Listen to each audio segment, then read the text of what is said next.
Hello and welcome to video 4 of this series on teaching historical concepts. If you haven't watched video 1 and 2 on inquiry and evidence, please watch them before, as this one builds on them.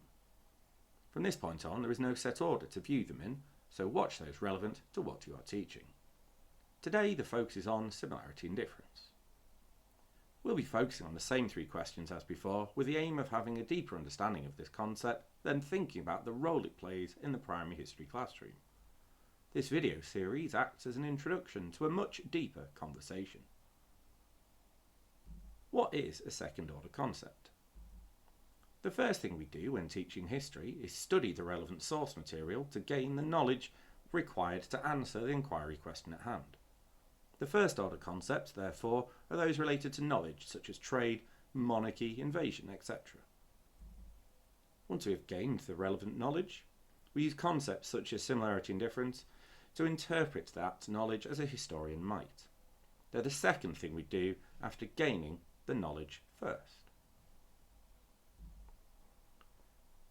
Before we start, these are important things to ensure are in place. Number 1. Inquiry questions are key to provide clarity of purpose. Concepts such as similarity and difference are embedded within them. They're broken into sub-questions, which give a very clear emphasis to individual lessons or groups of lessons. The core knowledge is defined in advance of the lesson, so the end point is clear.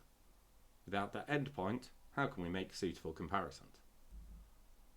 Sources of evidence are studied to locate the evidence that is then interpreted. Where could it feature in the curriculum? Similarity and difference can feature in pretty much any unit of work, so take these broad suggestions with a pinch of salt. They may be the focus of an entire unit or a smaller sub-question within one. However, children must have the knowledge to hand in order to make valid and appropriate comparisons to the context in question. History has the word story in it for a reason. When we're thinking about similarities and differences, it's important to consider which aspects are being focused on. This is the framing for the narrative arc. The teacher needs to clarify the relevant background knowledge in each lesson, as it's quite possible that children will be working through complex, diverse and very abstract content, especially true of the ancient world in Key Stage 2. What is similarity and difference? It's the historical analysis of the extent and type of difference between people, groups, experiences or places in the same historical period. What may stand out is that this concept applies within a period of history. It's an aspect of the historical tradition where certain conventions apply. When thinking across periods of history, the convention is how did X change from this point to that? So many comparisons can be made. So these are indications of some possibilities and not the complete list. The diverse stories of the past can shine in so many circumstances after all. What role does it play in lessons? When teaching comparisons effectively, it will require lesson time to acquire sufficient depth and breadth of knowledge. As such, similarity and difference may appear as a concept near the end of the sequence. If this is the case, ensure children are able to make the important connection between the overall inquiry question into knowledge into eventual answer. What could it look like in early years in Key Stage 1? In early years, this concept may be studied in a number of ways beyond just the past. Therefore, the aforementioned requirement to be within the same period need not be an issue. Remember, history is not taught until Key Stage 1. How is your kitchen different to Cinderella's? How is Prince William similar to the prince in our story?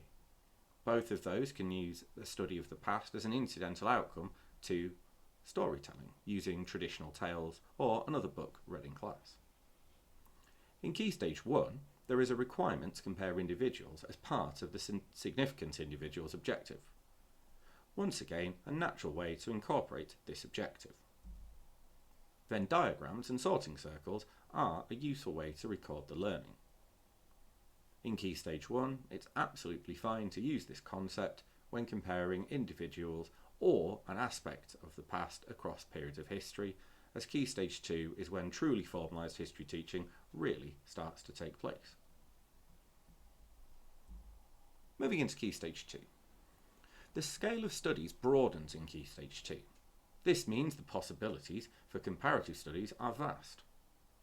Think carefully, what value does it offer in that specific context? Also, do children truly have enough contextual knowledge for the comparison to be more than just a tokenistic snapshot?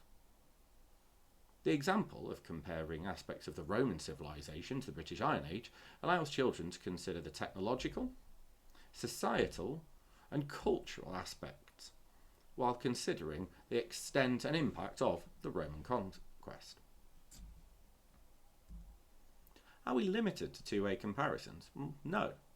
There are often several stories at play, and multiple comparisons can be undertaken, such as industrial cities, or the varied experiences of people who lived within that period being studied and emphasised. Children learn these concepts through repeated meaningful encounters in different contexts. Each time it features, the understanding and application can be developed in line with the curriculum content. First exposures are going to be more instructive because it is brand new. Their responses can be guided and scaffolded as needed. On the next occasion, the meaning can be reminded or retrieved alongside where the children have encountered it before. This allows the attention to move on to the new context with appropriate scaffolding still very much in place. As the children become more fluent, the scaffolding and instruction can be targeted to the new context and withdrawn as appropriate.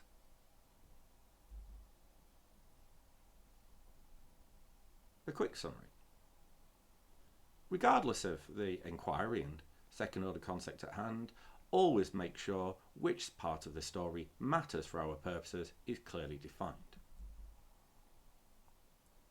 This can be supported by thinking about which knowledge is inherently central to our understanding and which is that background knowledge that allows it to make sense within that particular example.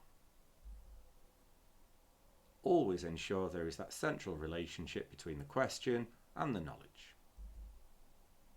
And the role of the teacher is to narrate that knowledge to apply it to both the story that is being told and also the context in which it is taking place.